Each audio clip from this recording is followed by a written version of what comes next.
यार सर्दी बहुत है, लेकिन आप लोगों के लिए वीडियो बनानी थी, इसीलिए जो है ना वीडियो बनाने के लिए निकल आया।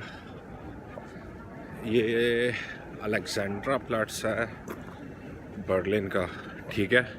तो यहाँ पे आप लोग देख सकते हैं अभी मेला लगा हुआ है सर्दी में भी। आज दोपहर में थोड़ी बर्फ़बारी हुई थी, लेकिन इतनी नहीं थी हुई, बस सही था। ये देखो ये स्टारबक्स है यहाँ पे।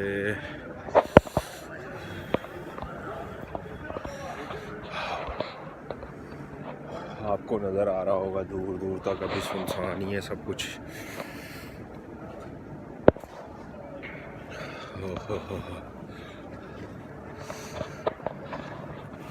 मुंह में से धुआं नहीं कर रहा है, क्या कर सकते हैं।